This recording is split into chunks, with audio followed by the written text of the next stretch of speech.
Vamos lá. Os cachorros estão meio agitados hoje. Mas eu vou compartilhar até. Opa, a Ana Carolina perguntou: tem como explicar a linearização do gráfico? Vamos compartilhar a tela aqui. Eu entro na atividade do Lab e falo da linearização para vocês. Ok.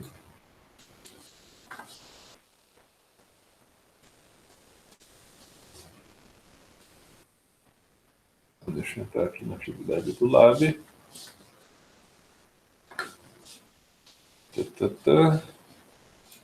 Experimento 2.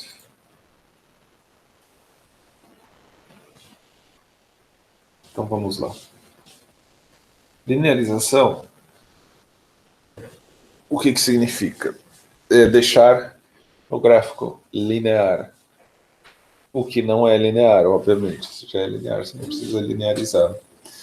E o que você tem aqui, você tem um potencial VAB, que depende do tempo, mas de uma maneira exponencial. Então, o que você tem que fazer para linearizar? Transformar isso numa relação que seja y igual a x mais b.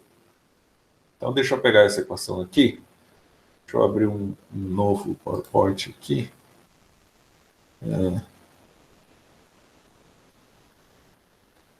E assim eu faço aqui para você.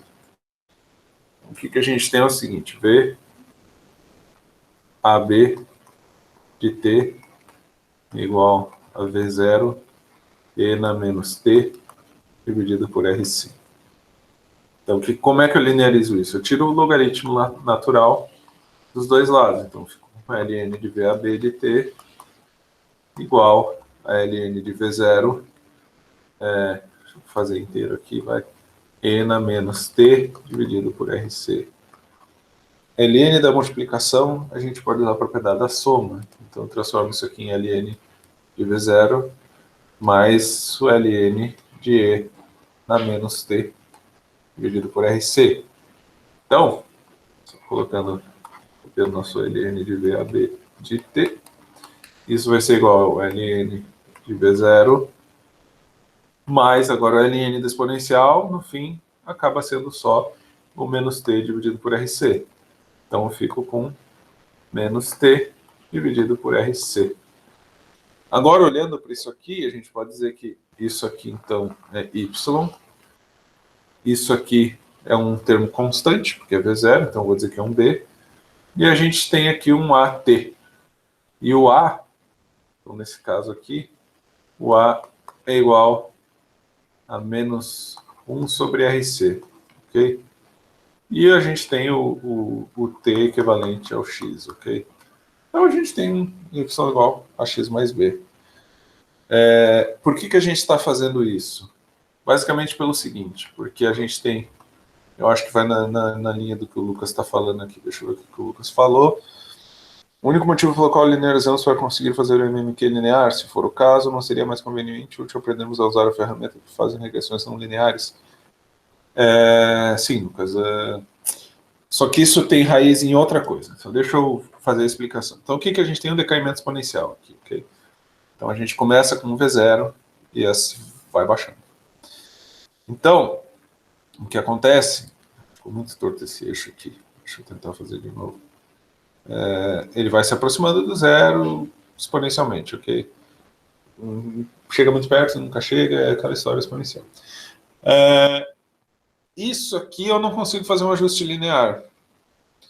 Mas, aí que vem o que eu queria dizer que tem raízes mais antigas.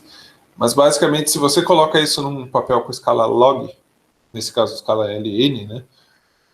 Aqui você coloca o ln de VAB, aqui você está com VAB em função do tempo.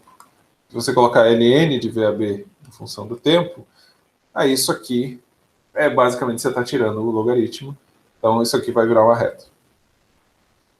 E reta a gente consegue fazer o MMQ fácil, né?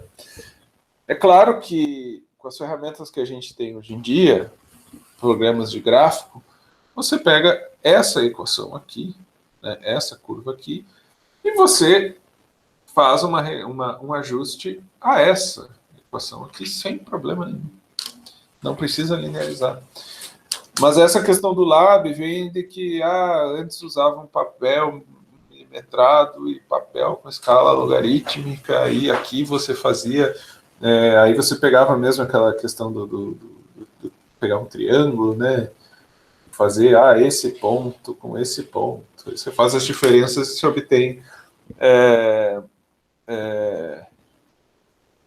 coeficiente angular, e aqui você obtém o B, né? Que é basicamente onde cruza o eixo Y. Então era uma maneira fácil de fazer isso graficamente, puramente graficamente.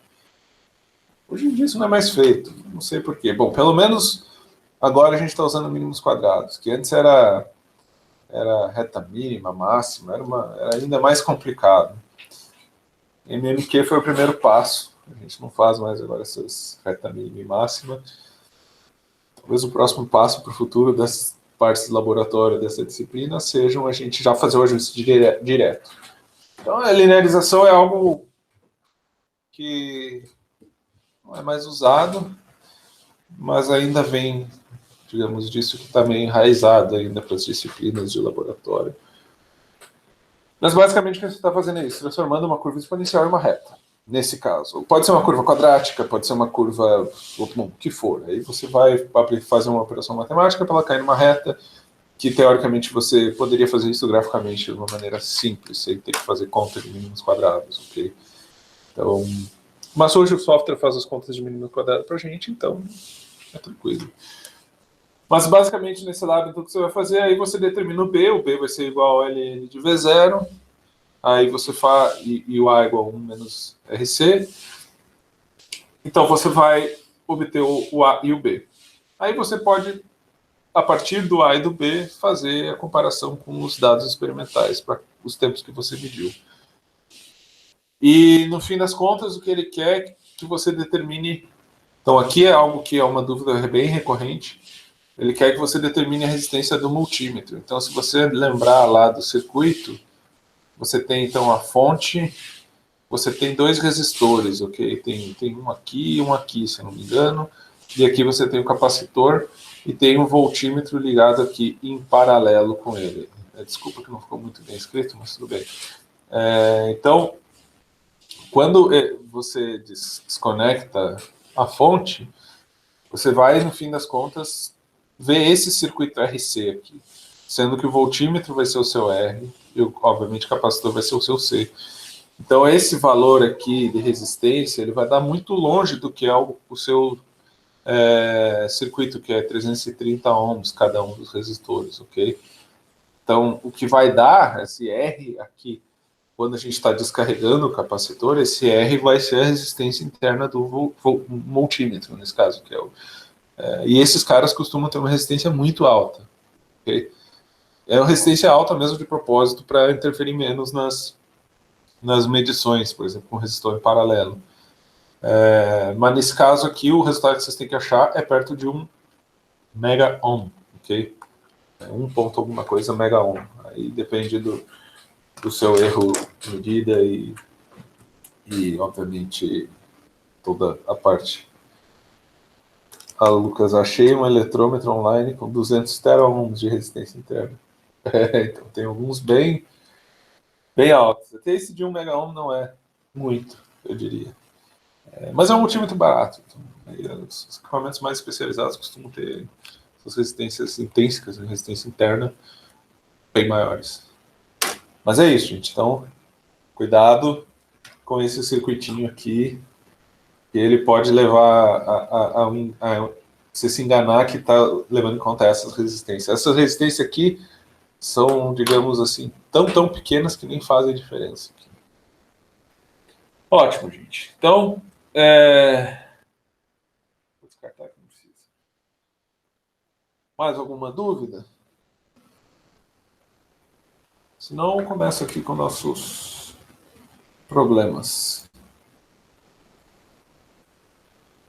Bom, vamos começar, que já passou meia hora. Certamente eu não vou ter tempo de resolver todos que eu preparei. Então, vamos fazer o máximo possível aqui. Então, esse aqui eu começar com um exercício simples, só para a gente, né, retomar conceito, caso vocês não tenham já fixado. Então, esse é o exercício 4, no capítulo 29 da sexta edição do Survey. Um próton viaja a uma velocidade de 3 vezes 10 na 6 metros por segundo com um ângulo de 37 graus, com a direção do campo magnético de 0,30 Tesla, na direção mais y. Um pouco, mas basicamente a gente tem, então, pensar que a gente tem um campo magnético B aqui e tem um próton que está viajando com um ângulo de 37 graus com a uma velocidade V aqui. Basicamente isso. Está a 37 graus do campo. Ele quer saber, o campo magnético está na direção mais y, por isso que eu desenhei aqui. Que é a direção mais y. Então, quais são? A magnitude da força magnética no próton e sua aceleração. Então, escrever os dados aqui, só para ficar fácil da gente consultá-los. A velocidade é 3,00 vezes 10 na 6 metros por segundo. O θ, então, formado entre o campo e a velocidade é 37 graus. E B é igual a 0,310 na direção J.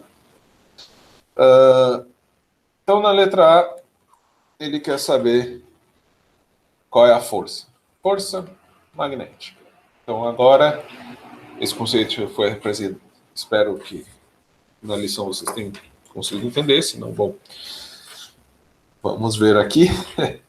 Então, a força magnética, o módulo dela é dado por QV, P seno θ. Isso vem do produto vetorial, ok? Então, aqui eu estou pegando só a magnitude do produto vetorial, por isso que eu estou fazendo vezes seno de θ. Então, eu tenho o valor da carga, porque é um próton, então é 1,60 vezes 10 na menos 19 Coulomb. Então, não estou colocando as unidades, porque eu estou deixando tudo no SI, ok, gente? Cuidado, bastante gente erra unidades na prova. Soma um metro com centímetro, coisa do tipo. Sempre confira as unidades antes. Se possível, escrevam elas aqui. Se não tiver no sistema internacional, já faz a conversão aqui mesmo, onde você escrever. Escreve todos os dados que o programa deu, converte tudo para si. Se ele deu centímetros por segundo, já passa para metros por segundo. Se ele deu o campo magnético, acho que não vai dar em outra unidade, mas se der, por exemplo, militesla, já multiplica por 10 a menos 3. Já coloca, digamos, não deixa... Porque também, no relatório, teve gente que veio me pedir dúvida, esqueceu de colocar o micro do microfarad. Aí ficou com um fator de 10 a menos 6 a menos no exercício. Então, tentem já escrever sem essas abreviações, ok? Põe o número direto. Isso evita a confusão. Então, a velocidade que é 3,00 vezes 10 a 6 metros por segundo, então tá ok, que é SI. E a gente tem um campo que é 0,300 Tesla, vezes o seno do ângulo formado entre o campo e a velocidade. Então, temos senos de 37. A gente vai acabar, então, fazendo essa multiplicação com uma força magnética que é igual a 8,67 vezes 10 na menos 14 newtons. Então, aqui a gente tem 86 piconewtons. Perfeito. E agora a aceleração. A aceleração, a força igual a massa vezes a aceleração. Então, a aceleração é igual a força dividido pela massa, né? Aí a gente tem o valor da força, que foi essa que a gente determinou agora, 8,67 vezes 10 a menos 14, dividido pela massa em quilogramas do próton, que é 1,67 vezes 10 a menos 27 quilogramas. Então, fazendo essa divisão, a gente tem uma aceleração de 5,19 vezes 10 na 13 metros por segundo ao quadrado. Simples, direto, aplicação de fórmula apenas.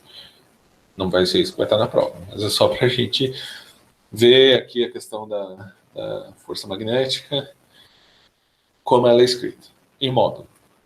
Depois a gente vai sair do módulo e vai ir para o produto vetorial de fato. Então vamos para o próximo exercício. Exercício 5, próximo do livro. O outro era o 4, esse é o 5.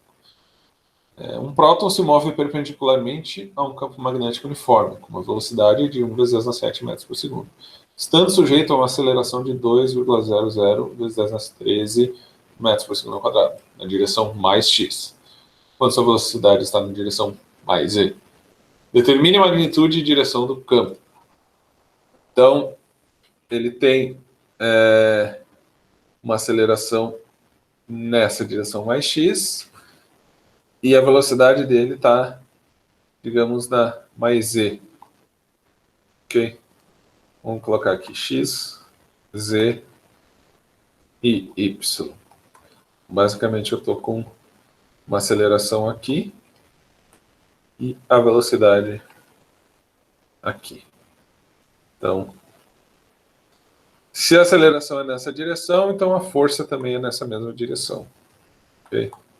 Força igual a massa vezes aceleração. Eu só estou multiplicando por uma constante. Isso vai ser importante para os próximos passos. Então vamos escrever os nossos dados do exercício. Velocidade igual a 1,00 vezes 10⁻⁷ metros por segundo. O nosso θ é igual a 90 graus, que ele entra perpendicularmente nesse campo. A aceleração é igual a 2,00 vezes 10⁻13 metros por segundo ao quadrado. Lembrando que esse aqui é na direção I e esse aqui é na direção K, ambos positivos. Como calculamos, então, o nosso campo? Que ele pergunta é: determine a magnitude e direção do campo. Okay? Então, como é que a gente determina o campo? Deixa eu botar um quadradinho aqui para os nossos dados. A gente sabe que a força é igual a massa vezes a aceleração. E a força também vai ser igual, então, ao nosso QVB seno de θ. Então, agora aqui a gente tem a massa, a gente tem a aceleração, então a gente pode igualar a isso aqui, que a gente vai saber a carga, e a gente sabe a velocidade, e a gente sabe qual é o θ. Só vai sobrar o B aqui para a gente determinar. Então, massa vezes aceleração, isso vai dar 3,34 vezes 10⁻⁻14. Isso sendo igual, então, ao QVP. O seno de θ, seno de 90 é 1. Então, eu já fico com isso aqui igual a 1. Já não me incomoda mais na equação. Então, o B vai ficar sendo igual a essa força de 3,34 vezes 10⁻⁻14, dividido por a carga, que é 1,6 vezes 10⁻⁻19, vezes a velocidade, que é 1,00 vezes 10⁻⁷ metros por segundo. Então, esse campo magnético fica como 2,09 vezes 10⁻⁻2 Tesla. Agora, qual a direção? Aqui é uma coisa que... Bom, no livro está falando de regra da mão direita, eu vi que nas lições tem coisa da regra da mão direita. Eu tenho pavor à regra da mão direita. A regra da mão direita é para a gente usar no vestibular, porque agora a gente pode usar matemática para a gente resolver essas coisas. Tem uma regrinha bem simples que vocês já devem conhecer, talvez, de produto vetorial, mas que a gente tem o I, o J e o K, ok? Esse exercício eu tenho que gastar um tempinho com isso. Então, a nossa força, na verdade, ela é escrita dessa maneira, que é o Q, V... Opa, ficou muito ruim essa setinha. Q, vetor velocidade, produto vetorial com o campo magnético. Então, isso aqui que nos dá a força. A gente sabe, então, que a força está na direção I, mais I, porque a aceleração está em mais I. E a gente sabe que a velocidade está, então, em K, mais K. O que a gente quer saber é do B. Mas agora vamos voltar para essa regrinha aqui. Como é que eu faço isso aqui? Então, basicamente, se eu tenho o primeiro vetor A, que está na direção I, e o segundo vetor B, que está na direção J, o produto vetorial vai dar K. Então, é basicamente assim. Se eu estou indo daqui para cá, o resultado do produto vetorial é o terceiro versor. Se eu estou J vezes K, eu vou para o próximo. O próximo é o I. Então, é J vezes produto vetorial com K, daí. Vamos fazer uma tabelinha aqui. Então, se eu tenho I vetor J, isso é igual a K. Se eu tenho J vetor K, isso é igual a I. E se eu tenho K vetor I, isso dá J. Então, K vetor I, isso é igual a J. Perfeito, simples. E aqui eu tenho essas três combinações possíveis. Agora, deixa eu apagar aqui. E se eu tenho o contrário? Se eu estou fazendo, então, K vetor J. Aqui a gente vai ter K vetor alguma coisa nesse V. Depois a gente entra nesse detalhe. Então, K vetor J, qual vai ser o resultado? K vetor J, o próximo aqui é o I. Mas como eu estou indo no sentido contrário, o sinal é negativo. É menos I. Então, K vetor J é menos I. J vetor I, eu vou ter menos K. Então, se eu vou no sentido contrário, eu inverto o sinal. Ok? Isso só falando casos que a gente está com produtos positivos. Agora, por exemplo, se eu tenho um vetor A na direção I e um vetor B na direção menos J, é isso aqui, I com J dá K, mas eu tenho que carregar esse sinal aqui. Então, isso vai dar menos K. Agora, se eu tiver, por exemplo, K vetor menos J, aí, isso aqui me dá K com J, eu sei que é I, mas o sinal é negativo aqui, mas eu estou indo na ordem contrária. Então, acabo ficando com menos e menos, dá um sinal positivo, que é I. Agora, eu já vou usar isso aqui, então que vocês têm que se atentar com o sinal. Se eu estou indo no sentido contrário, é sinal negativo. Se eu estou indo no sentido para cá, é positivo. E também o sinal da própria componente do vetor, ok? Então, o que eu tenho aqui? Eu tenho um K, vetor com algum outro versor, que me dá a direção I. Então, o único jeito disso acontecer, eu começando pelo K, se eu fizer K vetor I, isso vai me dar J. Então, não serve. Então, eu tenho que fazer K vetor J para me dar I. É a única chance de eu ter um I aqui partindo de um K. Então, K vetor I, desculpa, K vetor J me dá menos I, porque eu estou indo no sentido contrário. Mas aqui é positivo o I. Então eu tenho que fazer um K vetor menos J para dar essa direção I. Então o B ele vai estar na direção menos J. Okay? Então meu B é igual a 2,09 vezes 10 na menos 2 Tesla na direção menos J. E essa é a resposta. Aqui demorou um pouco porque eu tive que explicar tudo, ok, gente? Mas depois que você aprendeu esse esqueminha, você faz rapidinho. Eu acho mais certo do que eu ficar torcendo o dedo e colocando invertido e tudo mais. Além de que eu explicar aqui online para vocês, regra mão direita, podendo a câmera inverter ainda a posição da mão, seria bem complicado. Então, vamos para a matemática, que é mais fácil. Que eu acho mais fácil. Eu acho menos propenso a erros. E é isso que a gente quer na prova, a gente não quer errar. Então, regra mão direita, a gente é vestibular, ok? Que a gente não se preocupa com regra da mão direita, não. E esse é a magnitude e a direção do campo.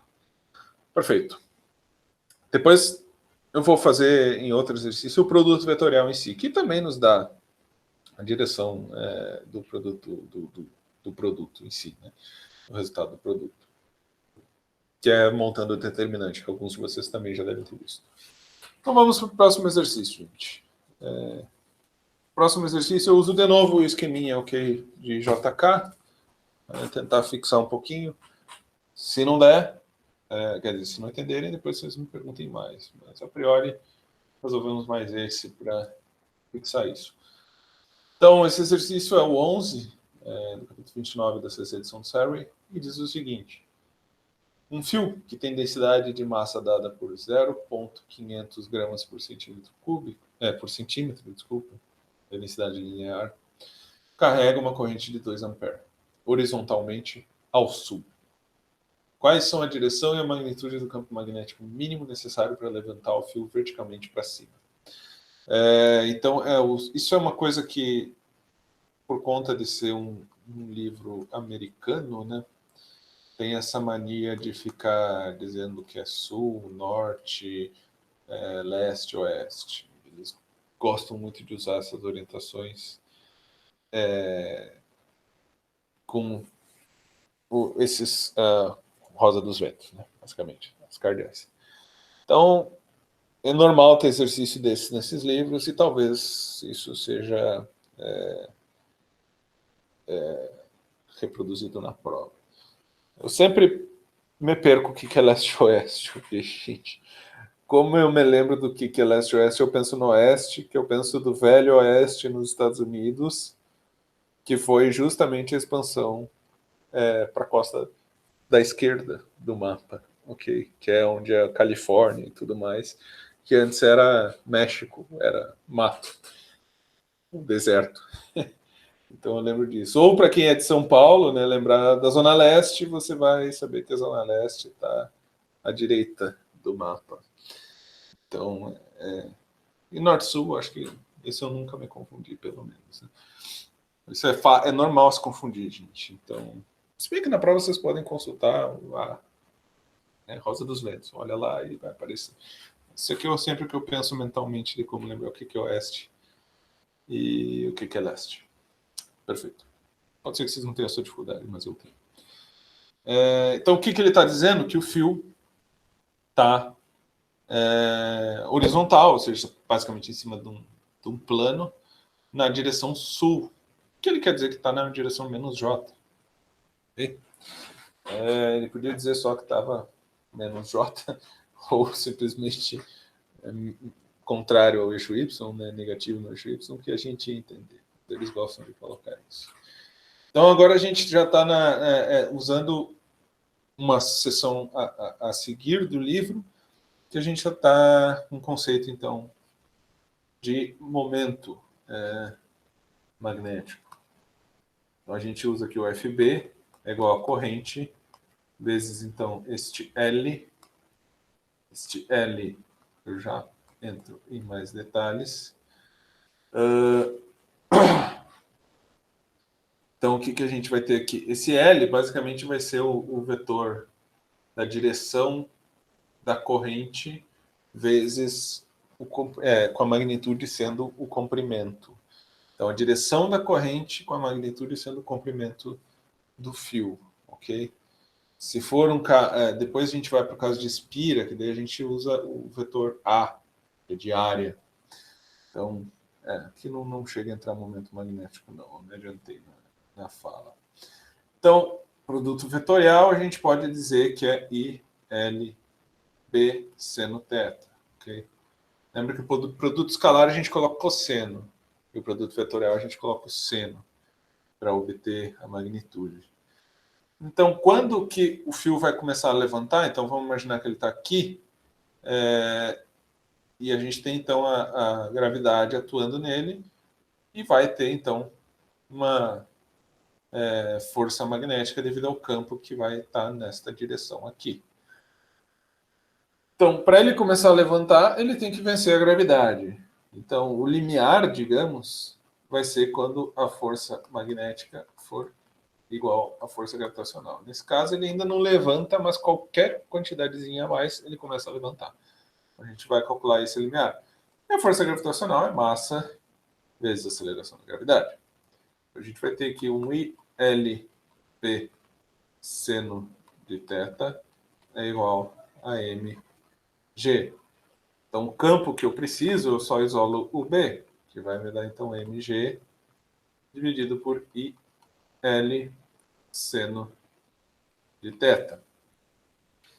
Agora eu posso juntar, aqui eu tenho a massa dividido pelo comprimento vezes o G dividido por IL.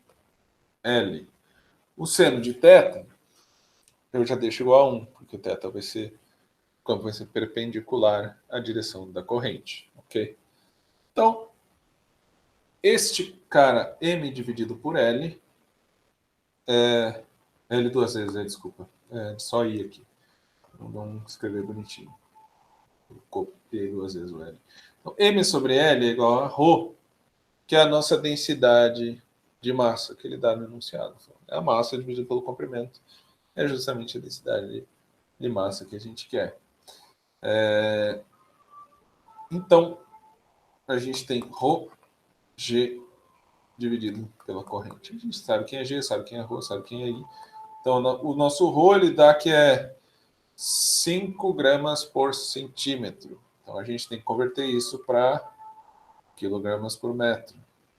5 vezes 10 na menos 2 quilogramas por metro. Vezes a gravidade, que é 9,8 metros por segundo ao quadrado. E, basicamente, a nossa corrente, que é 2 amperes, que ele dá no enunciado. Então, isso nos dá um campo magnético de 0,245 Tesla. Novamente, como é que a gente obtém a nossa direção do campo agora? Então, vamos voltar para esse... Aqui a gente tem um L vetor B. Então, a gente sabe que esse L está na direção menos J, ok? Que aí é aquele raciocínio que eu mostrei para vocês. Então, ele está vindo... Opa! Falei que não confundia norte e sul. Acabei de fazer confusão. Então, ele vai do norte para o sul. E aqui tem... Então, deixa eu deixar assim as setinhas. Então, aqui, então, o oeste do Velho Oeste, o leste da Zona Leste. O professor mora na Zona Leste, então o professor sabe onde ela fica no mapa. Então, aqui a gente tem essa direção menos J e eu quero levantar ele. Então, basicamente, isso aqui é o plano. Eu quero levantar. Então, esse levantar é direção mais K, ok? Então, o resultado da força tem que dar mais K. Eu tenho que fazer um produto aqui entre menos J e alguma direção do B que me dê mais K. Então, vamos olhar aqui para o nosso JK. Só que aqui eu tenho menos J. Vamos deixar já o menos J aqui. E JK. Então, menos J com K vai dar I. Não funciona. I com menos J dá menos K. Eu quero mais K. Então, basicamente, eu tenho que achar que é menos I vezes o menos J. Está indo nessa direção, vai para o K. Aí os dois sinais se cancelam e eu vou ficar com mais K. Então, basicamente, o nosso B tem que estar na direção menos I para eu obter, então, uma força que seja para cima, levantando esse fio na direção mais K. Ok? Nossa senhora, parece uma estrela agora esse meu mais aqui. Então, mais K. Determinada. Tanto a intensidade, a magnitude, como a direção do campo. Mais I. Se for mais I, eu vou ter, então, eu vou escrever aqui, se for mais I. I vetor menos J. Se eu fizer I vetor menos J, isso me dá menos K.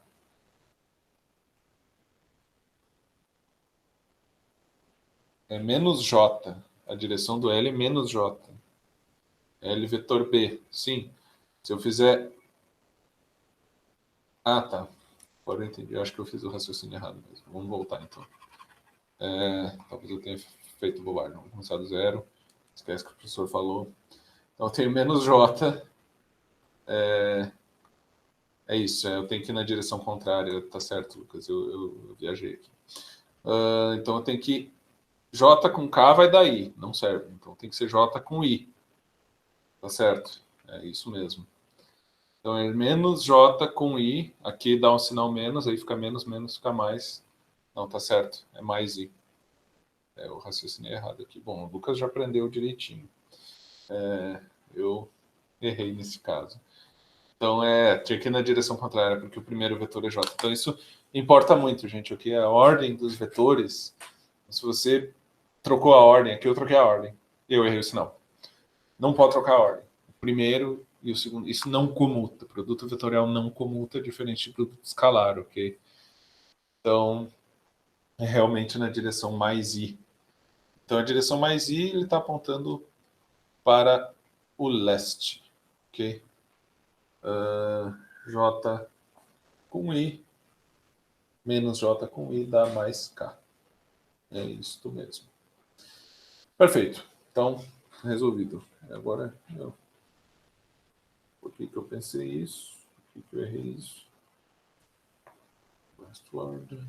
Se eu não me engano, acho que o Solutions está dizendo que é oeste. Mas aqui não, realmente. Eu fui na onda do Solutions e fiz bobagem. O primeiro é L, com o segundo, que é o B. Então o B tem que estar na direção mais I. É isso mesmo. Perfeito. A solution está errada. Essa isca pegou o professor. Então, ótimo, gente. Agora, para o próximo exercício, não vou mais fazer esqueminha de IJK. Agora a gente vai para o produto vetorial mesmo, ok? Que no fim das contas é o jeito realmente formal de se fazer esses cálculos. E se você acabar tendo casos que você tem mais que uma componente, por exemplo, você tem uma velocidade com componente em I e J, não tem como usar essa regrinha que eu acabei de mostrar para vocês. Tem que ir para o produto vetorial e aí não tem saída nenhuma. Não vai ter regrinha que te salve. Fazer regra na mão direita daí com vários componentes para sua velocidade também é bem chato. Então, sempre que possível, eu digo para vocês, recomendo vocês aplicarem o produto vetorial de fato. Então vamos lá. Esse é o exercício 18, então, no capítulo 29 da sexta edição do Serway. A figura abaixo mostra um cubo com 40 centímetros de lado, 4 segmentos retos de fio AB, BC, CD e DA formam um laço fechado, qual carrega uma corrente de 5 amperes na direção mostrada na figura. O campo magnético uniforme, de magnitude 0,0200 Tesla, está na direção positiva do eixo Y. Determine a magnitude e direção da força magnética em cada segmento. Eu tento colocar vírgula nas coisas, gente, mas é mais forte que eu acabo botando ponto. Eu costumo escrever em ponto. Para as aulas que eu tenho que ir para vírgula por conta da norma brasileira. Mas tudo bem. Então, o que temos aqui? Temos uma corrente, então, vindo aqui de A para B, B para C, C para D e D para A. E tudo isso está embebido num campo magnético uniforme B, e ele quer saber qual é a força magnética em cada segmento de fio. Então vamos lá, do A para o B primeiro. Então, letra A, segmento AB. Então, nesse segmento, ele vai ter um L, então, que é igual a 0,400 metros, na direção menos J, ok? Então, ele está vindo para cá, que a corrente está aqui nessa direção. E a gente tem que fazer, então, a força magnética, ela é igual a I, L, vetor B, que é o IL, B, seno de θ. Qual é o ângulo entre esses dois, entre o campo e a direção do L aqui? É 180. Qual é o seno de 180? É zero. Então, isso aqui é igual a zero. Ok, eu já me adiantei, escrevi antes do igual a zero aqui, mas bom. É igual a zero porque eles são paralelos, ok? Se o ângulo for zero ou se for 180, o seno é zero e não tem componente da força magnética. Isso é produto vetorial, ok, gente? Produto vetorial de dois vetores paralelos é zero. Não precisava nem saber nada de magnetismo para dizer que isso aqui era zero. É só um produto vetorial. Letra B. Então agora ele quer saber para o segmento BC. Então vamos olhar para este aqui, que está na direção mais Z. Então esse nosso L, ele é igual a 0,400 metros na direção K.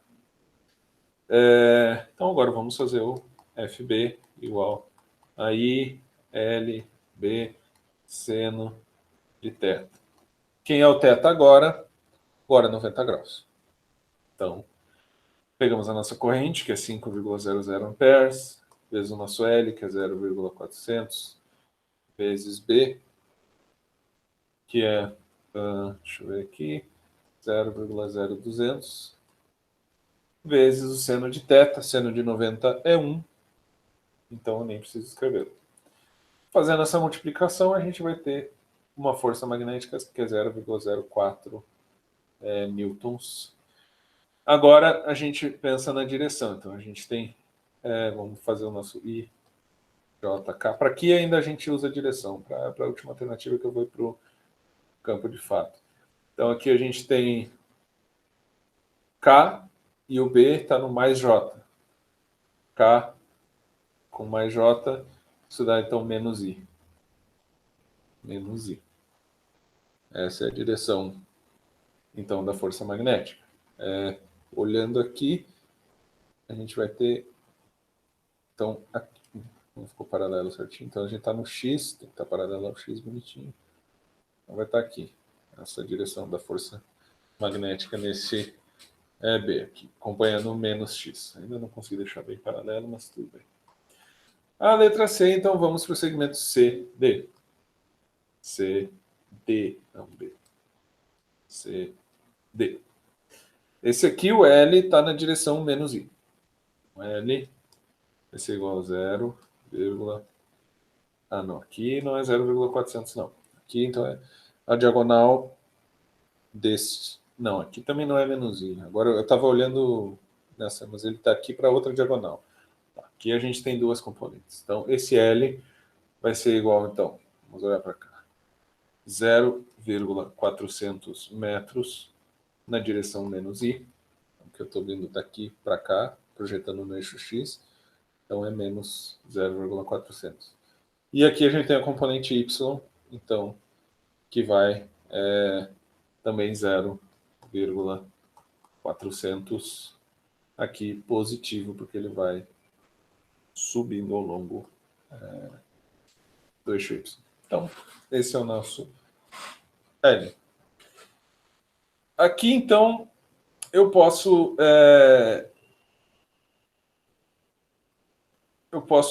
basicamente tentar fazer via módulo e o seno de 45 graus entre os dois, mas no fim das contas agora eu vou apelar para a regra da mão mesmo, para saber a direção, mas no fim das contas é mais fácil a gente partir para calcular de fato esse produto vetorial aqui e depois a gente multiplica ele pela corrente. Então vamos fazer L vetor B.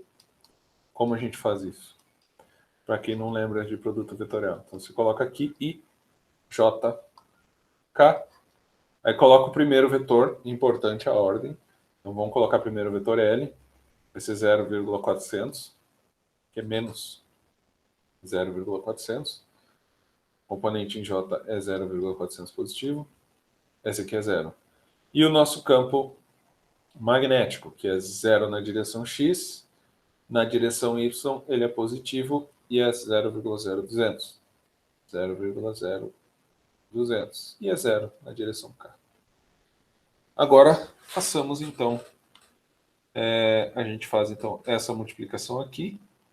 Isso aqui vai ter um termo que é 0, dá 0. Fazer essa multiplicação aqui.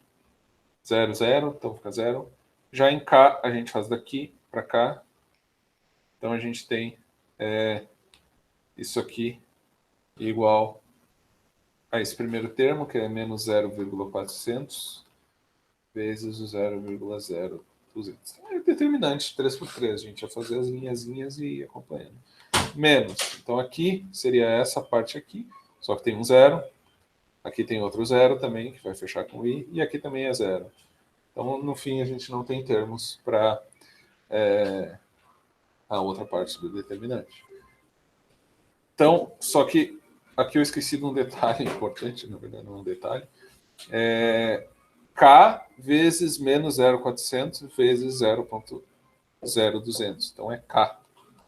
Aqui já nos deu a direção. Ok? Então, isso aqui, eu multiplicando isso aqui e multiplicando por i, eu vou obter o FB como sendo 0,040 newtons na direção menos K. Eu botei esse sinal que estava aqui para a nossa direção aqui. Se é um vetor negativo, no fim ele está apontando ao contrário. Né? Então eu carrego ele na direção. Então esse é o campo nesse segmento CD. Ok? Então, como tem componentes, duas componentes x e y, é mais fácil montar o produto vetorial e ele vai nos fornecer naturalmente a direção. E tem um último segmento, então, que é o segmento DA. Então, que seria a letra D, segmento DA. Qual vai ser o L desse segmento? Então, vamos olhar para cá. Então, ele tem no X positivo e também aqui a gente tem no Z negativo. Então, ele vai ser 0,400 metros na direção I, mais 0,400 metros na direção menos K. Perfeito? Vamos montar novamente, então, o nosso produto vetorial L, vetor B. Isso aqui dá I, J, K. L é o primeiro vetor, então 0,400. Aqui é 0 no J e menos, aí eu carrego o sinal para o número aqui. E o campo magnético, então, ainda é o 0,0200 e 0. Só tem componente em Y no campo magnético.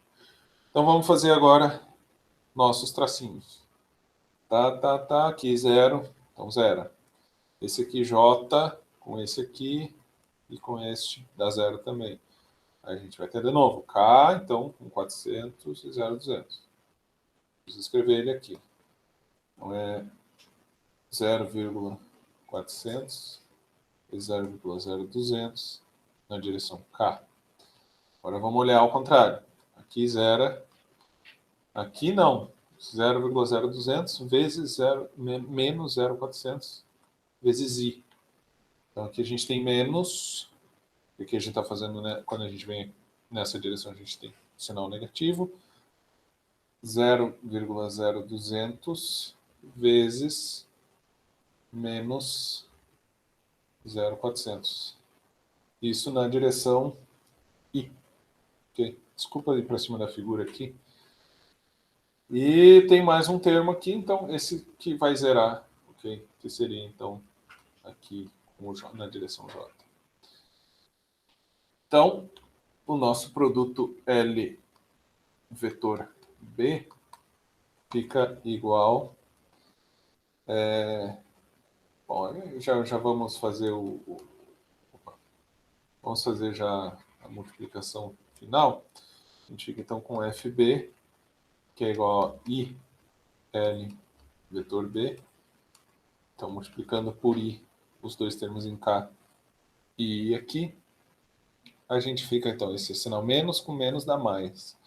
A gente vai acabar ficando com 0,040 newtons na direção I, também multiplicando pelo I, é claro. E aqui na direção K, a gente também vai ficar com sinal positivo, 0,040 newtons na direção K. Então, essa é a nossa força magnética vetorial. Então, a gente já obtém o resultado diretamente. Então, imagina ficar fazendo regra da mão direita nesse caso, ver e identificar que você estava com Y, quer dizer, com X e com K positivo. É chato, né, gente? Basicamente, a gente está com a direção da força aqui, ok? Está indo, claro, com a regra da mão direita você consegue identificar, mas quando as coisas são bonitinhas, assim, na diagonal de um cubo, até que é possível aplicar a regra da mão direita. Mas saiu disso, o componente já não é. Você não, pode ser muita confusão, muito fácil. Então, apliquem o produto vetorial, que vai ser a maneira menos passível de erro de todas. Até a regrinha do JK que eu mostrei para vocês é mais fácil errar do que o produto de JK. Ok, gente? Então, é isso. Agora, quando a gente tem que determinar a direção dos vetores do produto, como a gente estava fazendo nos primeiros exercícios, às vezes não tem muito jeito de ficar pensando na regrinha. Inverter o produto vetorial é bem chato. Bom, vamos para o próximo exercício. Agora, esse é um exercício de motor elétrico já com bobinas. Então, aqui sim a gente está falando em torque e momento magnético. Então, a bobina de um certo motor elétrico é um retângulo plano com 80 voltas de fio e dimensões... Professor, tem uma dúvida no chat. Ah, tá. Deixa eu voltar. Então. Thaís, professor, só não entendi valores que você coloca na segunda linha. Deixa eu voltar aqui. A segunda linha do produto vetorial L vetor B? Esse valor aqui que está o 0, 0,02 e 0, quais são... Como que você segue essa ordem? Esse aqui é o campo magnético que está na direção mais Y. É esse cara aqui. Estou fazendo L vetor B. Então, o L é esse cara aqui que eu determinei. E o B, se você olhar para esse B aqui, ele é, na verdade, 0,0200 na direção J. Bem, Ah, tá. isso aqui. É só isso. Então, tá. então, sempre o primeiro vetor, aqui é o vetor L e aqui é o vetor B. Então, sempre nesse produto vetorial, você vai estar fazendo... o B vai estar sempre embaixo. Lá, antes, quando você estava tratando de velocidade, então ia ser velocidade e o B. Então, essa linha aqui é do campo magnético. Se o campo magnético estiver em outra direção, obviamente, os componentes você escreve de acordo. Ah, entendi. Obrigada. De nada. Ok, então vamos voltar para as dúvidas. Desculpa não ter visto a dúvida antes deles. Então, o seguinte, tem mais alguém com o microfone aberto? Tem mais alguma dúvida? Ah, não, desculpa, sou eu. Ah, tá, ok. Perfeito, então vamos lá. A bobina de um certo motor elétrico é um retângulo plano com 80 voltas de fio e dimensões de 2,50 centímetros por 4,00 centímetros. O rotor está em um campo magnético uniforme de 0,800 Tesla. Quando o plano do rotor está perpendicular à direção do campo magnético, ele carrega uma corrente de 10 mA. Nessa direção, o momento magnético do rotor está em direção oposta do campo magnético. O rotor gira meia rotação e este processo é repetido e o motor gira em estáveis 3.600 RPM. Ok. Na letra A, cadê aqui? Ele quer que a gente determine o torque máximo agindo no rotor. Então vamos anotar nossos dados aqui primeiro. A gente tem 80 voltas. Esse é um problema de bobina, espira, tem diferentes nomes para a gente chamar isso. 2,50 centímetros para o A, que na verdade já é bom a gente escrever no sistema internacional, sem ser unidade derivada. Então, 0,025 metros, e o B é 0,0 40 metros. E o campo magnético B é 0,800 Tesla. E a corrente vai dar, no ponto indicado, é 10,0 vezes 10 a menos 3 ampere, que é miliampere. E a gente tem uma frequência, então, de rotação de 3.600 RPM. RPM não é a unidade, é do SI. Então, para o SI, a gente tem que ter radianos por segundo, ok? Então, basicamente, a gente vai ter, já convertendo isso para radianos por segundo, a gente tem 376,99 radianos por segundo. Perfeito. Então, para a letra A, que já está escrito aqui em cima, a gente tem que determinar o torque. O torque vetorial, obviamente, é um momento magnético vezes o produto vetorial com o campo magnético. Esse momento magnético ele é igual para o caso de bobinas, N vezes a corrente vezes o vetor A. Então, esse vetor A eu já falei para vocês, eu acho, em algum outro momento do curso, mas é basicamente a área da sua bobina, nesse caso, com a direção sendo normal a essa superfície que dá essa área, ok? Então, nesse caso, a gente tem um quadrado. Então, vamos pensar aqui que a gente tem essa bobina quadrada. Então, tem uma base, vamos pensar que a base é maior e... tudo. Vamos pensar que a gente tem um quadradinho assim, ok? Então, a gente tem aqui uma dimensão maior e outra uma dimensão menor. E a gente vai ter uma normal aqui. Então, no fim, a direção desse vetor área é a normal. Então, vai ser este vetor normal aqui. Ok? Sendo assim, então a gente pode obter o torque. Então, agora, se eu for fazer o módulo do torque, então eu uso a regrinha que eu uso para o produto vetorial, que eu multiplico, então, os módulos das grandezas pelo seno de θ. Como ele fala lá no enunciado que ele vai estar numa direção oposta ao momento magnético, a gente sabe que é 90 graus, então isso aqui vai dar 1. A gente tem 80 voltas, a gente tem uma corrente de 10,0 vezes 10 a menos 3 ampere, a gente tem uma área que é dada, então, simplesmente pelo A vezes o B, A minúsculo vezes o B minúsculo, 0,025 vezes 0,040, vezes o B em si, que é 0,800. Tudo no SI. E o seno de θ, que é igual a 1. Então, isso vai dar o seguinte módulo. O torque de 6,4 vezes 10 a menos 4 Newton vezes metro. Então, esse é o torque. Torque bem baixo. Dado por esse motor. Mas o motor também é pequenininho, né? A gente está falando aqui em centímetros. Os motores de carros elétricos hoje já têm, digamos, o raio em frações de metro.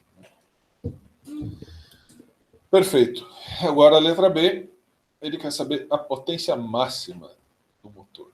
Então a potência, a gente pode... bom, isso vocês consultem. Vocês podem encontrar no livro, que vai ser o torque vezes a nossa velocidade de rotação. Velocidade angular. Ok? Então, a gente sabe já o valor do nosso torque naquele ponto, e justamente o ponto que é oposto o campo ao momento magnético é o ponto que vai ter o maior torque. Então, basicamente, a gente aplica aquele torque que a gente achou na alternativa A, 3,4 vezes 10 a menos 4, vezes a nossa frequência angular, que é 7 376,99 radianos por segundo. Então, ambos no SI. Isso vai nos dar uma potência de 0,41 watts. Então, também, o motor elétrico, a potência é bem baixa. Pensando nesses motorzinhos aí que tem carrinho de controle remoto, essas coisas. Pelo menos quando eu era adolescente, era moto isso. Que aí, hoje em dia não mais. Hoje é drone. Mas aí vai ter o motorzinho do drone. Ok, no C, determine a quantidade de trabalho realizado pelo campo magnético no rotor a cada volta completa. Então, o trabalho ele é dado pela energia potencial máxima menos energia potencial mínima. Basicamente, a diferença de energia potencial entre A e B. Okay? Aqui eu estou colocando a máxima e a mínima, mas, no fim das contas, é uma diferença de potencial, de energia potencial.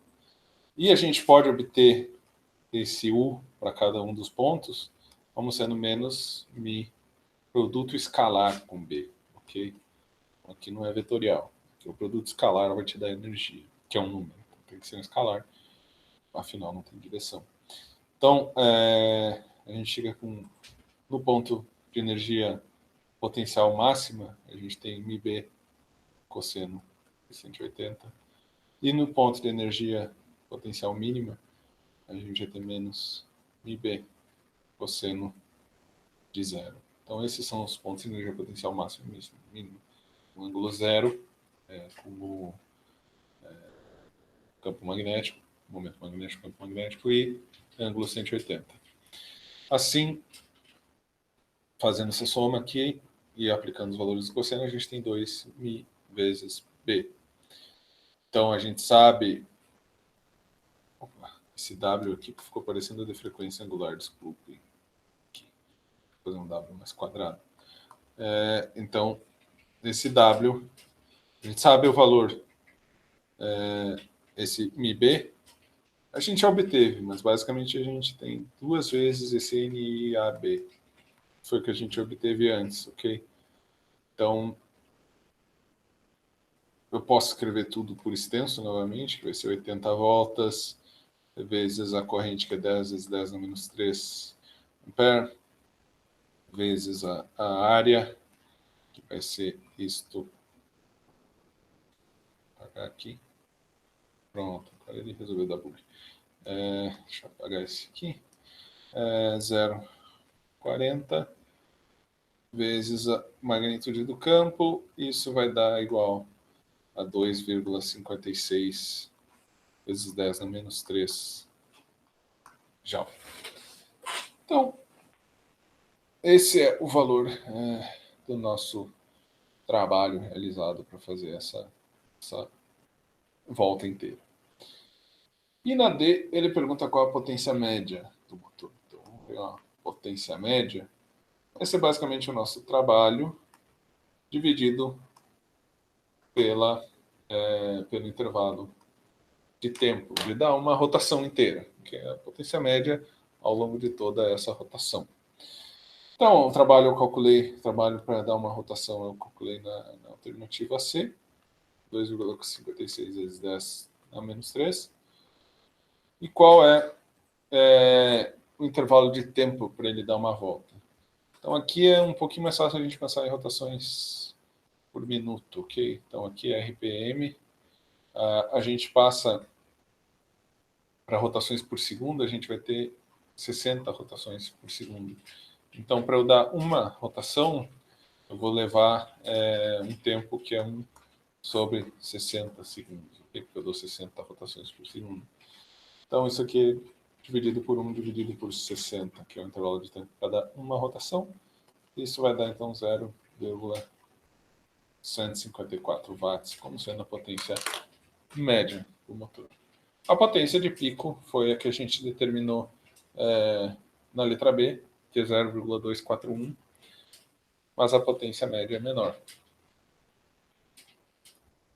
Porque tem pontos da trajetória que a gente não está exercendo potência de pico, claro.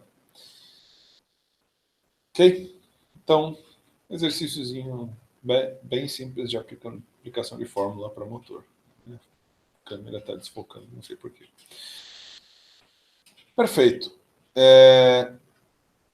Então, obviamente que motores elétricos têm de vários tamanhos e várias aplicações, desde motores elétricos para a gente fazer circuitinho, brincar de carrinho de controle remoto, para drone, para carro elétrico, para máquina de lavar roupa, para, bom, N aplicações de motores elétricos, ok? Então, até coisas industriais e assim por diante. Então, isso é o mais simples possível que a gente pode imaginar aqui. Mas existe toda uma engenharia hoje bastante importante, principalmente para desenvolvimento de carros elétricos, para motores elétricos que sejam o mais eficientes possíveis, para gastar menos bateria possível, para poder ter uma bateria menor e deixar o carro mais leve. Ok. Então, vamos ao próximo exercício. Esse é o exercício 30, capítulo 29 da sexta edição do Server. O íon de carga mais E tem uma massa de 3,20 vezes 10 a menos 26 kg, depois de ser acelerado a partir do repouso por uma diferença de potencial de 833 volts. O íon entra perpendicularmente em um campo magnético de 0,920 Tesla. Calcule o raio do caminho do íon no campo. Basicamente, a gente tem vamos pensar aqui que a gente tem duas placas e deixa eu fazer bonitinho. E tem um buraquinho aqui para o meu elétron. Então, meu elétron está aqui, ele vai acelerando e aqui ele sai. Então, aqui a gente tem um campo elétrico, ok? E a diferença de potencial entre esse ponto e esse ponto é 833 V, então ΔV igual a 833 volts. Opa, esse 3 diferente aqui. 833 volts. E aqui ele entra em um campo magnético perpendicular, então, à trajetória que ele está. Então, vamos dizer que o campo magnético está nessa direção aqui. E aí ele quer saber o que vai acontecer com esse meu íon de carga mais E. Então, basicamente, o que acontece com partículas carregadas em campos, elas fazem trajetórias circulares, ok? Então, ele quer saber o raio dessa trajetória. Então, o que vai acontecer? Ele vai começar a ser... Aqui o professor não é muito bom de desenhar, que ele devia voltar. Então, basicamente, a gente vai ficar... Aqui não está muito bem em escala. Consigo fazer bonitinho, tangencial aqui. Mas devia estar tangencial isso aqui. E ele vai ficar uma trajetória circular, porque ele está nesse campo magnético e ele é carregado. E o que ele quer saber, então, é o raio dessa trajetória circular. Como é que a gente vai calcular ela? Então, vamos lá. Só anotando aqui de canto, nossa massa é igual a 3,20 vezes 10 a menos 26 quilogramas. E o ΔV, que é igual a 873 volts. O campo magnético B, que é igual a 0,920 Tesla. A carga Q do íon, então, que vai ser 1,60 vezes 10 a menos 19 Coulomb. E o θ, que é, temos o ângulo entre o campo e a trajetória, que é 90 graus. Então, como eu estou caindo numa trajetória circular, eu vou estar caindo em uma aceleração centrípeta, ok? Mas antes disso, vamos determinar a velocidade que ele sai da nossa região com campo elétrico. Então, basicamente, a energia cinética dele, deixa eu colocar o V minúsculo para evitar confusões, ela vai ser toda tomada a partir da energia potencial desse campo elétrico. Então, no fim das contas, a energia cinética vai ser, final, vai ser igual à energia potencial inicial. Tudo, a gente sai do repouso, K igual a zero e U igual a QV. Então, no fim das contas, a gente tem só uma energia cinética e aí não tem mais energia potencial porque você está saindo daquela região do campo elétrico. Então, basicamente, a gente iguala no meio de mv² a energia potencial inicial, que ΔV. Assim, a gente obtém que a velocidade V é igual a 2 vezes Q vezes o ΔV dividido pela massa, tudo isso raiz quadrada, ok? Então, aplicando, eu sei que a carga é 1,60 vezes 10 na menos 19, vezes 833 volts, dividido pela massa desse íon, que é 3,20 vezes 10 na menos 26 quilogramas, tudo isso elevado ao meio. Então, a gente vai ter que uma velocidade é igual a 9.1268,83 metros por segundo. Isso é igual, então, a 91,27 quilômetros por segundo. Ou 91,27 vezes 10 na 3 metros por segundo, que é o que a gente acaba usando. Okay? Essas abreviações aqui de potência de 10 são uma armadilha para a gente errar. Okay? Então, se não é para escrever o resultado final, a gente não é muito bom carregar isso. Então, como a gente tem a trajetória circular, a gente está tratando de uma aceleração centrípeta. E com isso, então, a nossa força magnética, que é dada por QVB seno θ, agora voltando para a nossa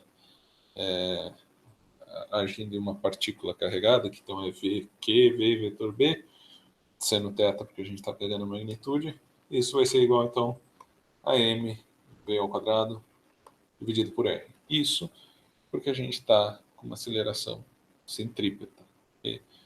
Basicamente, o campo magnético causa uma aceleração centrípeta. Eu isolando o R aqui, eu fico com... eu já posso fazer o seguinte, cancelar esse V quadrado aqui. A gente acaba, então, com mv dividido por QB seno de θ. O seno de θ também vai ser 1, porque afinal a gente tem 90 graus. Então eu fico com 3,20 vezes 10 a menos 26, que é a massa,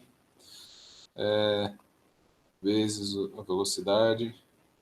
Vou colocar aqui a 91,27 vezes 10 na 3, dividido por 1,60 vezes 10 na menos 19, vezes o B, que é 0,920. Isso vai dar, então, igual a 0,01984 metros. Então, escrevendo 1,98 centímetros. Okay? Então, esse é o raio. Quando a gente coloca essa partícula que saiu acelerada por um campo elétrico, e vai ficar com essa trajetória circular de raio de 1,98 centímetros. Então, aqui, o conceito que eu queria inserir nesse exercício é justamente essa parte da aceleração centrípeta. Okay? Então, lembrem lá de fenômenos mecânicos. Se vocês estão um pouco enferrujados disso, tem como vocês retomarem o capítulo 1 aí do Surrey, que ele vai mostrar para vocês direitinho essa parte da aceleração centrípeta. Okay? Inclusive, essa parte dessa aceleração centrípeta é bastante confusa, normalmente, na física. Giovana, por que você... Giovana pergunta, por que você iguala a força magnética a essa aceleração ao mv quadrado sobre r? Justamente porque a gente cai nessa aceleração centrípeta. Eu sei que, quando eu estou com aceleração centrípeta, eu tenho essa relação aqui, que eu tenho a força igual ao meu mv quadrado sobre r. Basicamente é isso. Eu tenho que voltar lá no Surrey volume 1 e dar uma olhada na parte de aceleração centrípeta, ok? E essa parte de aceleração centrípeta é bastante complicada, centrípeta, centrífuga, blá blá blá, fica aparecendo aquelas confusões, diz que é força virtual, não sei o quê, mas é toda uma confusão, por quê? Porque basicamente a gente está tratando de um sistema referencial não inercial, ok? Então você está, digamos, num ponto, você toma referência, que está sob aceleração. Então, esse referencial está sobre aceleração, leva toda essa confusão de inventar que é força fictícia e tudo mais. É porque, na verdade, a gente escreve as leis de Newton para um referencial inercial.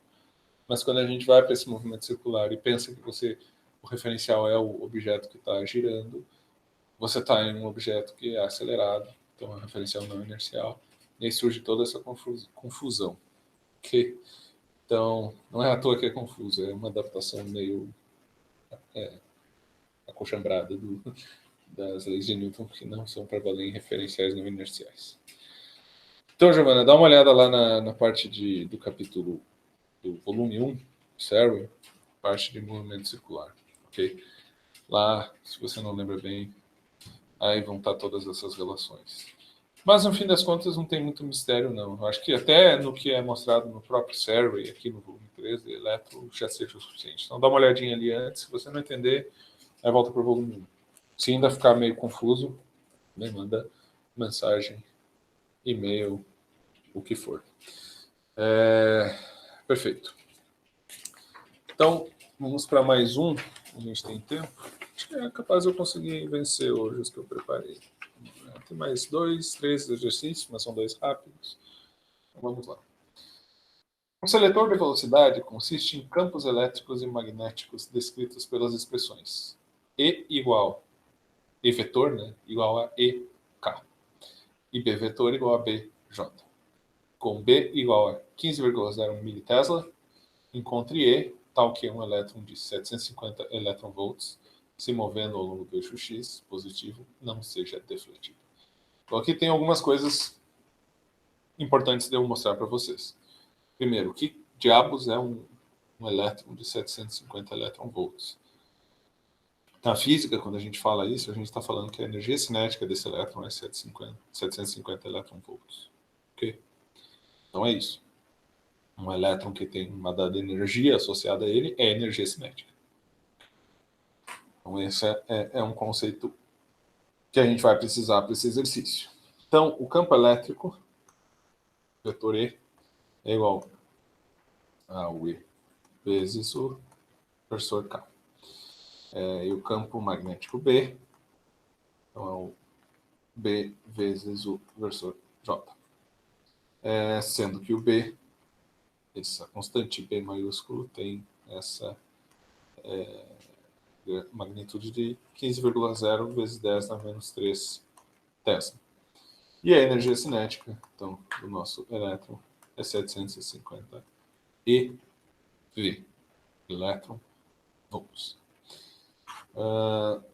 Então, ele quer saber qual vai ser o campo magnético necessário para que esse elétron aqui não seja defletido. Ou seja, só os elétrons que tiverem essa velocidade não vão ser defletidos. Os outros todos vão ser defletidos.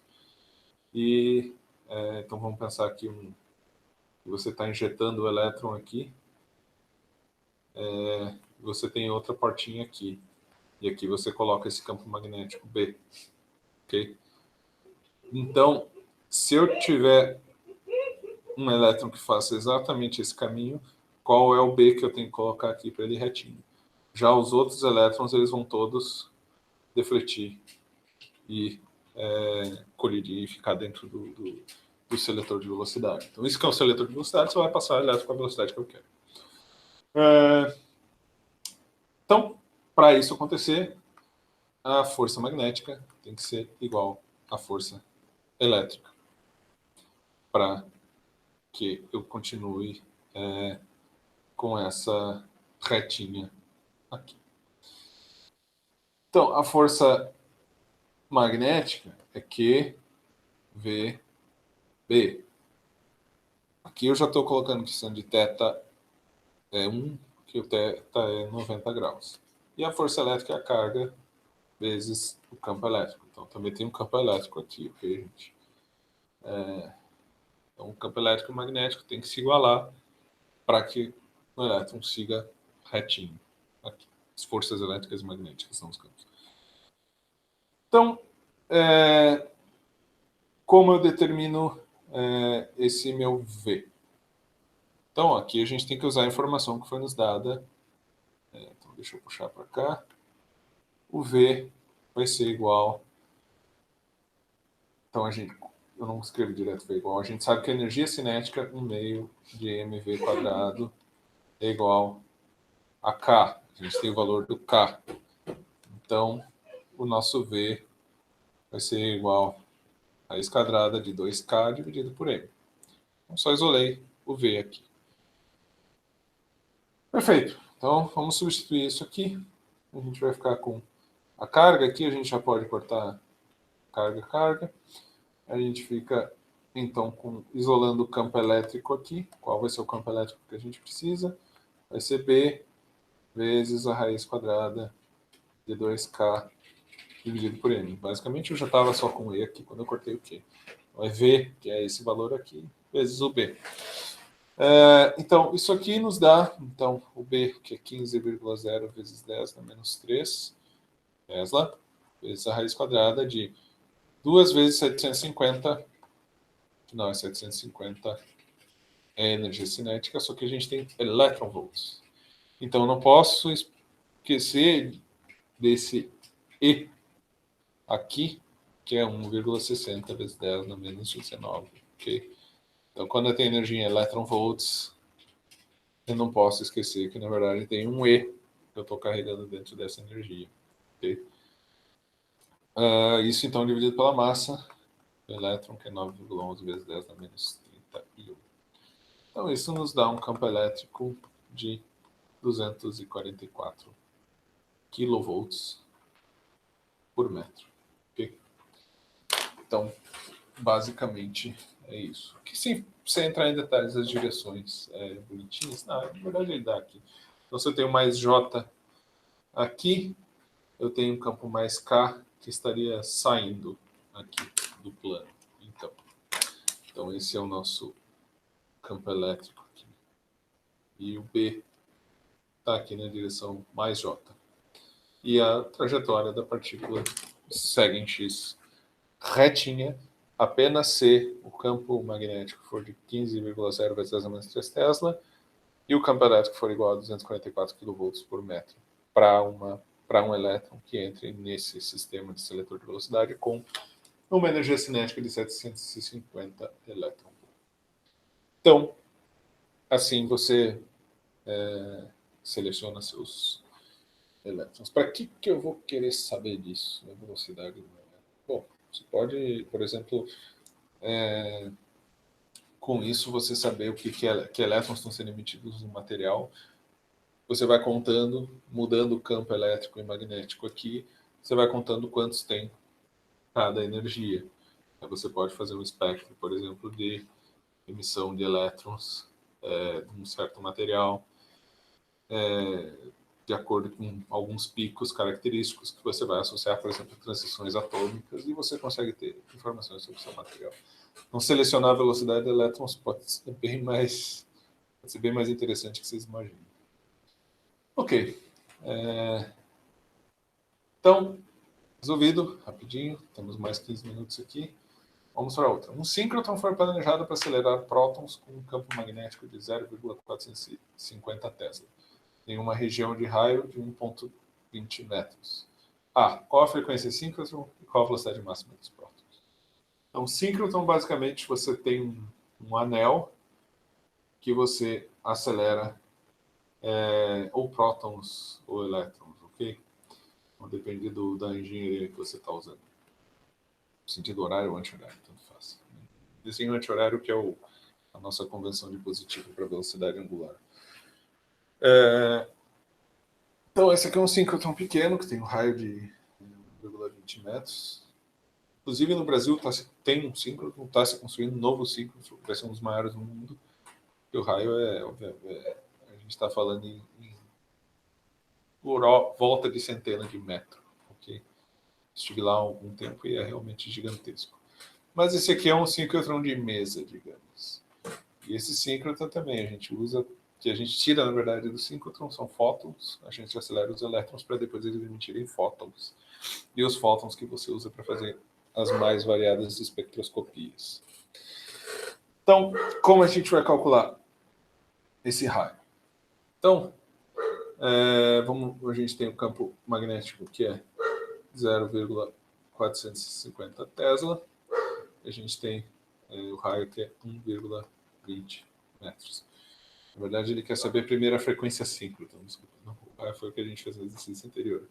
A frequência, então, voltando lá, movimento angular. Okay? Quem não lembra, movimento angular, é bom dar uma revisada para essa parte da disciplina. Então, ômega é igual a velocidade dividido pelo raio. Como é que eu vou obter essa velocidade? Então, vamos lá. A força magnética é igual a Q, V, B. E isso também a gente já usa de novo a mesma relação de antes, que é o M, V quadrado, dividido por R. Então, daqui, a gente pode isolar o V. Cancelo esse com esse. Bom, faço todo o mesmo processo que eu fiz para o outro exercício. A gente fica com Q, B, R, dividido por M. Essa é a velocidade. Então, eu substituo aqui no meu ômega. Ômega é igual, então, Q, B, R, dividido por M, só que eu também tenho um dividido por R aqui. Então, vou cancelar esse com esse. E isso me deixa, então, com a minha frequência síncrona como QB dividido por M. A frequência síncrona, basicamente, vai ser a velocidade angular aqui.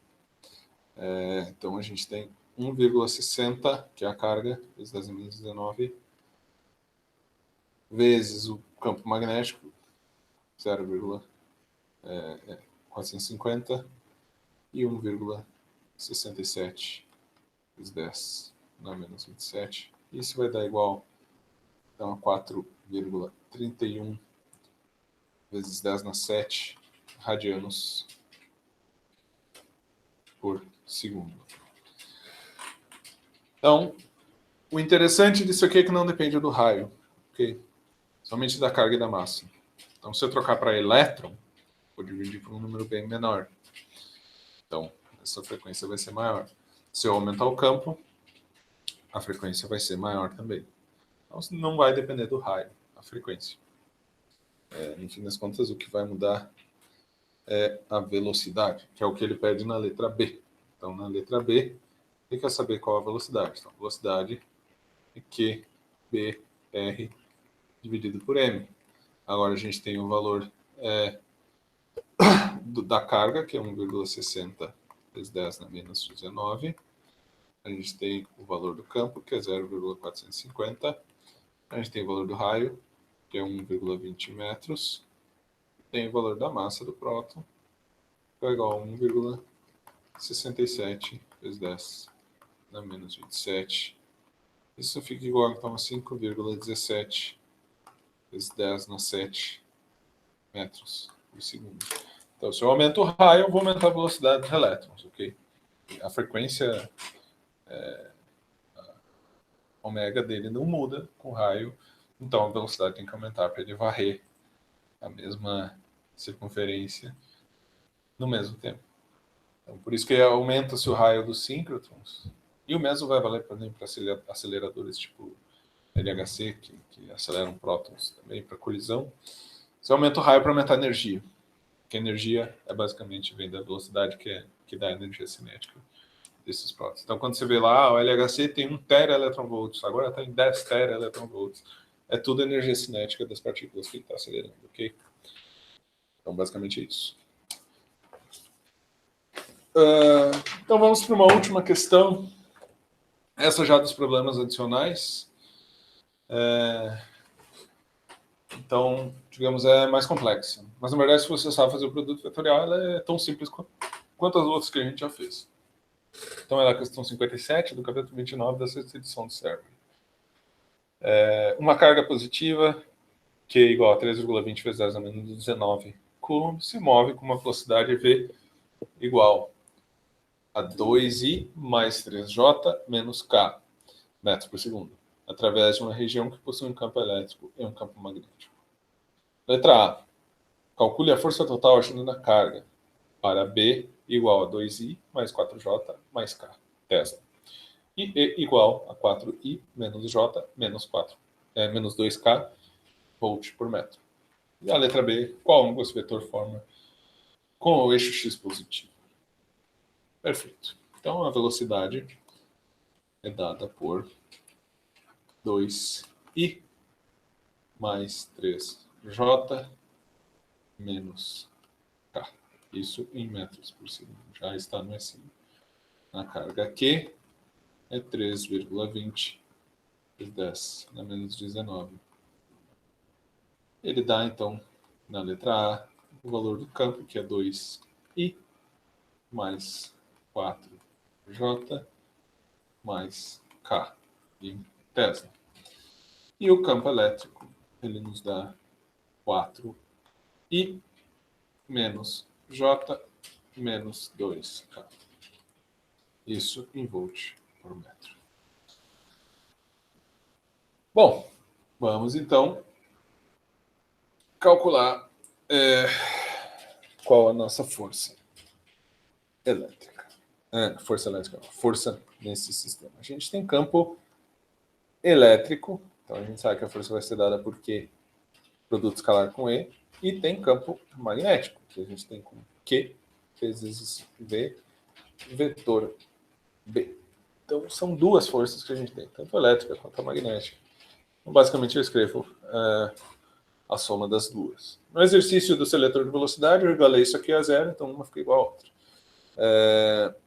Então, eu vou primeiro resolver esse cara aqui, V vetor B, que é a parte complicada do problema. Então, vamos montar mais uma vez. Agora, tentar ser mais explicativo aqui que antes. Então, IJK, ok? Essas são os componentes. Agora, vamos escrever V. Então, V está aqui, ela é 2I, 3J e menos K. Então, aqui estão as componentes do V. Agora, as componentes do B. Então, o B tem 2, 4 e 1 de componentes. Agora aqui a gente não vai ter termo para cancelar. Então, a gente vai ter que escrever todos os termos. Então, vou fazer isso aqui embaixo já, que vai ficar grande. Então, aqui vai ser 3i. Okay?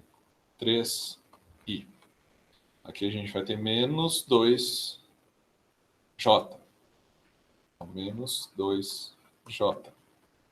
Conferir se eu não estou fazendo errado aqui embaixo. Ok. K vezes 2 vezes 4. Isso aqui dá 8k. Então, mais 8k. Agora vamos para cá. Sinal negativo. Menos 2 vezes 3k, menos 6k. Opa. Deixa eu voltar para o vermelho para não dar confusão. Menos 6k.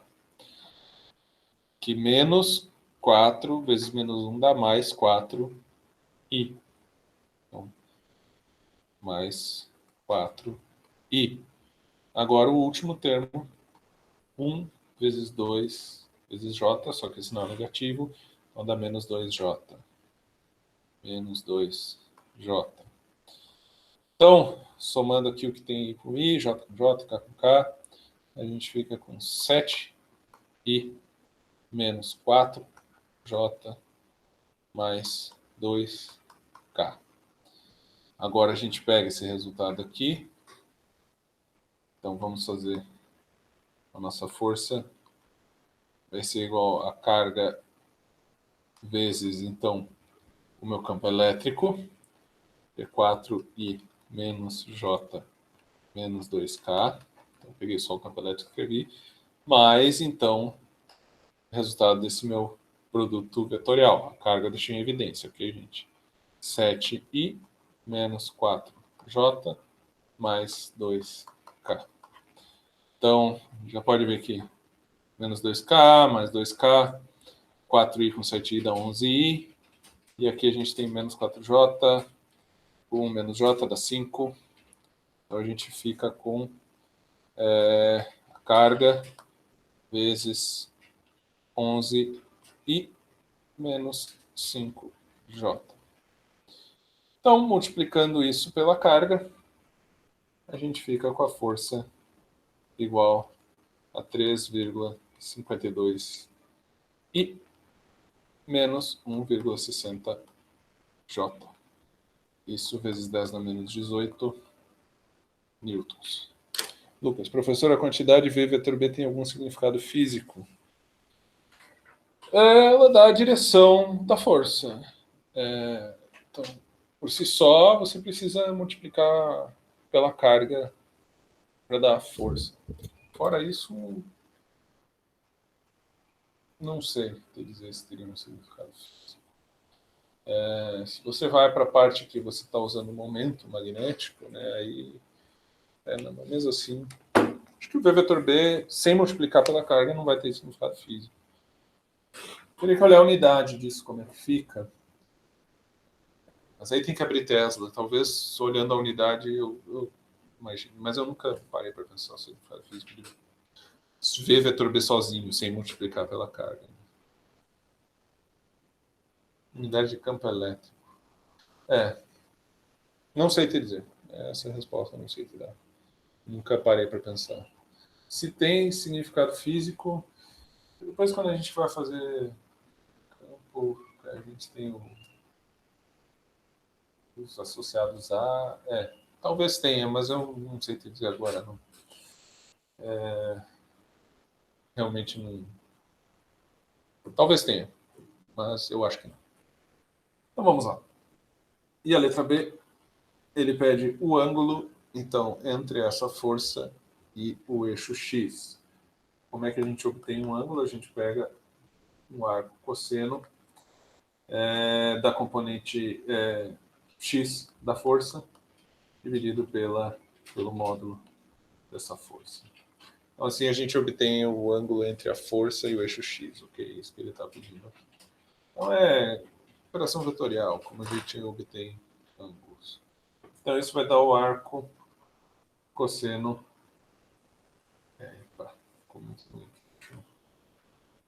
Então, o arco cosseno da componente x, que é 3,52, isso dividido pelo módulo, que é 3,52 ao quadrado, mais 1,60 ao quadrado, raiz quadrada.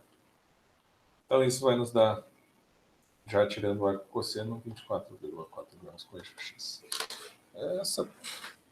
Essas perguntas de determinar o ângulo eu acho um pouco bobas, mas bom.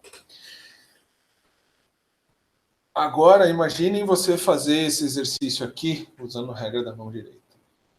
Não dá. É basicamente inviável, porque você tem componentes diferentes e vai tentar ficar imaginando para onde apontar. Não. Então, aqui não tem escapatória, você tem que fazer o produto vetorial. E eu acho sempre melhor vocês fazerem produtos vetoriais, entenderem o que é um produto vetorial, fazer ele, e assim você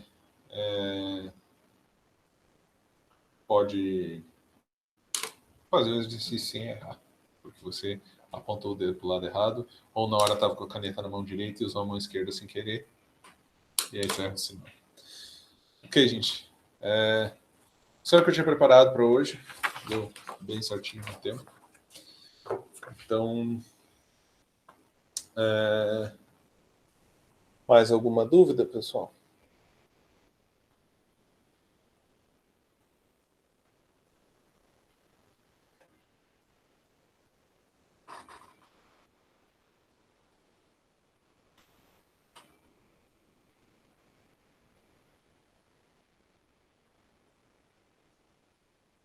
Voltando ali, Lucas, realmente tem que ter unidade de campo elétrico, né? Afinal, se você tem Q vezes Z que dá força, esse aqui tem que ter a mesma unidade que esse aqui para ser para dar força também. Né? Então, ambos tem que ser volt por metro. Realmente eu não sei sobre esse significado, não. Mas, sei lá, o campo elétrico tem significado físico? Até certo ponto, né? Ele vai ter que dizer questão do campo em cada ponto do espaço, né? Mas fora isso, também ele é um pouco abstrato. Questão de campo em si. Quando a gente vai fazer a forma diferencial lá do eletromagnetismo, acho que até pode ter alguma, mas é mais como ferramenta matemática, não como significado físico, eu diria. Bom, se não tem mais dúvidas, gente, então vamos encerrando a gravação aqui.